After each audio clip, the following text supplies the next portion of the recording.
A man and a wife in their 70s and another couple in their 60s, hit by an SUV while walking down the sidewalk. 3 of them sadly have passed away. The couple's strangers who would share the same fate on a sidewalk in Fountain Hills. Team 12's Bianca Bono is live at the scene tonight with more on who they are. Bianca? Yeah, officials have identified the 3 people who were killed here earlier this week. They were not from here, but judging by the way this tragedy is weighing on this community, you would never know.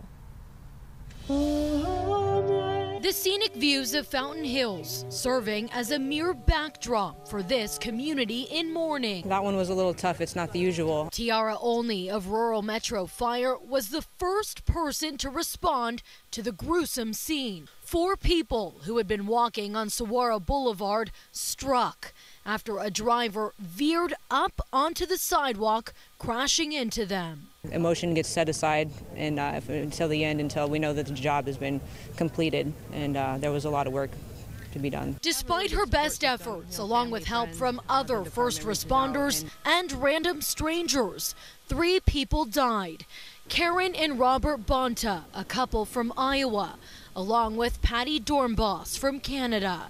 Her husband, Ronald, still fighting for his life in the hospital. We are all praying and hoping that he pulls through. This quiet community not used to this kind of heartache. This is the first time, I think, in the 30 years that I've been out here that something this tragic has happened. Which is why so many showing up to a vigil to honor the victims. You know, people come from out of town and they stay here for a reason. They have lots of choices, but it's the people who come first here. Emotions getting the best of the mayor. And even though we didn't know these people, it didn't make any difference. She says she's already trying to come up with ways to make the town safer. Let's pray for the man that's still alive. Let's pray for the families of the victims.